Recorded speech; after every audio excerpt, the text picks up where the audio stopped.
Tenemos con nosotros a don José Ramón Ferrandis Muñoz. Es licenciado en Ciencias Políticas por la Universidad Complutense de Madrid, técnico comercial y economista del Estado desde 1979, director del Centro Diego de Covarrubias, consejero económico y comercial ha sido en Moscú, en Washington DC, en Riad también.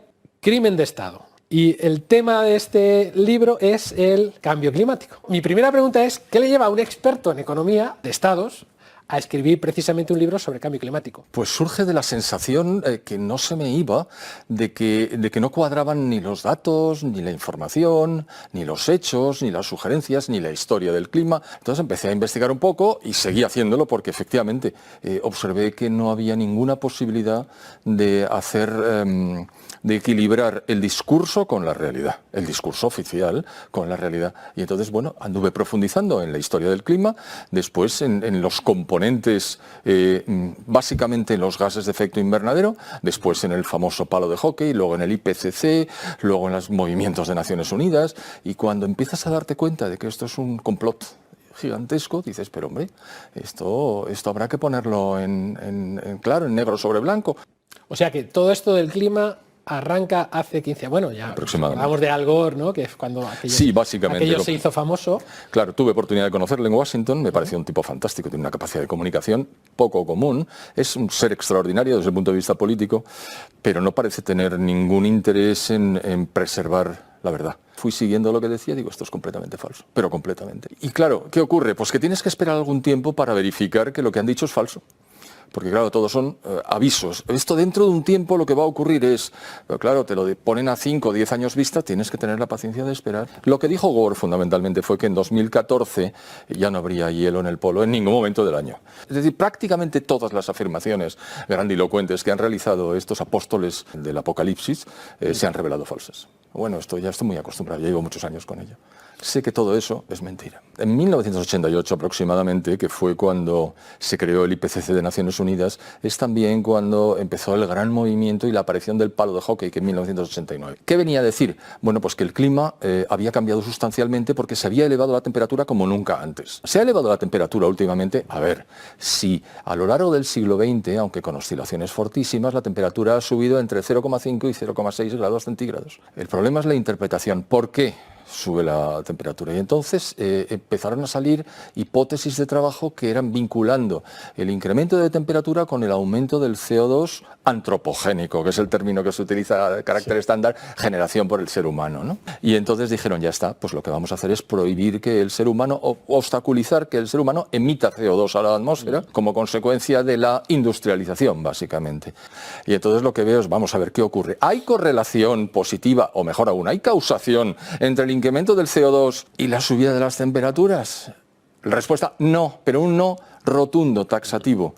Bueno, pues no les importa, lo siguen afirmando. Ya sabes que tanto Willy Münzenberg como Goebbels esgrimían aquel argumento de que una mentira 1000 veces repetida se convierte en una verdad. Pues en eso están. Y la gente lo que hace es oír un mensaje y entonces, claro, al final lo asumen. Y decimos que el CO2 no produce la subida de temperatura. ¿Y esto por qué es? ¿Por qué se sabe? Bueno, a ver, es que hay que contemplar el fenómeno en su totalidad. La gente habla del CO2 antropogénico. ¿Qué porcentaje de todo del CO2 que hay en la atmósfera terrestre es de origen humano? Pues la enorme cantidad del 3,6% del total, porque el resto es natural. Eso por un lado. Por otro, los gases de efecto invernadero, no solamente el CO2, hay un gas de efecto invernadero por definición, que es el vapor de agua. Y el vapor de agua es nada menos que el 95% del total de los gases de efecto invernadero. Pero el vapor de agua está dado, nosotros no lo producimos, es natural. O sea que estamos hablando de que dentro de los gases de efecto invernadero el más importante no se toma en consideración, porque tú no puedes grabar, no puedes poner impuestos al vapor de agua porque no lo emites. Entonces te vas directamente al CO2, al objeto de controlar el funcionamiento de la economía occidental. Y ahí es a donde vamos.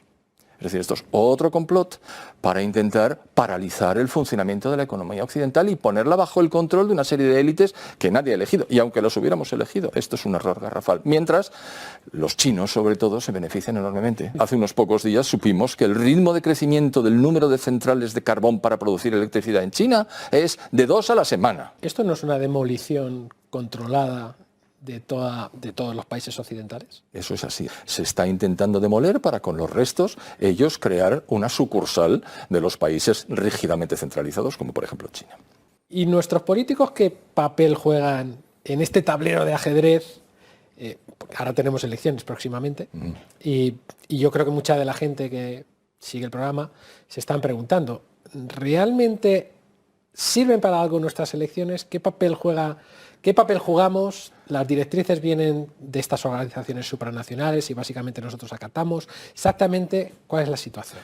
A ver, en materia medioambiental, la mano alta la tiene Naciones Unidas a través del IPCC. Ellos son los que han generado primero los objetivos de desarrollo del milenio entre el 2000 y el 2015 y luego pues la Agenda 2030 y así sucesivamente. Y lo que hacemos todos los países miembros es asentir con la cabeza y tomar las decisiones apropiadas. Pero es que la Unión Europea refuerza enormemente estas directrices, fortaleciendo más todavía el frenazo de la economía a través de la sustitución del CO2 por casi cualquier cosa. Los partidos políticos españoles, por lo que yo he podido ver, los partidos dominantes no se diferencian en absoluto entre sí, ni de lo que podría ocurrir a nivel europeo y a nivel mundial con aquellos que toman las decisiones. Entonces, si ganan los unos como si ganan los otros, la situación va a empeorar, sí, efectivamente. Por razones técnicas, no puede haber otra. Por cierto, no hemos comentado el por qué ha habido una transición entre el cambio climático y calentamiento global, y es algo muy peculiar. Efectivamente, a finales del siglo XX, en 1998, la temperatura dejó de subir, por razones que tienen que ver con el ciclo del agua, que es el que gobierna. Esto es básicamente con los fenómenos llamados el niño y la niña. Bien, pues se ha producido lo que se llama la pausa. ¿Qué es la pausa? La pausa la denominan así los científicos asignados a la teoría antropogénica del cambio climático o del calentamiento global, que es que dicen, no, ha dejado de subir temporalmente la temperatura, pero esto es una anomalía que no podemos explicar, pero que se va a resolver sola. Bueno, pues desde 1998 hasta 2016 y desde 2017 hasta ahora mismo estamos en la pausa. Es más, en los últimos 11 años ha habido un descenso estimable en el 0,11% grados centígrados negativos por década. Está disminuyendo la temperatura. Luego ya no puedes hablar de calentamiento global cuando estamos teniendo un ligerísimo enfriamiento global.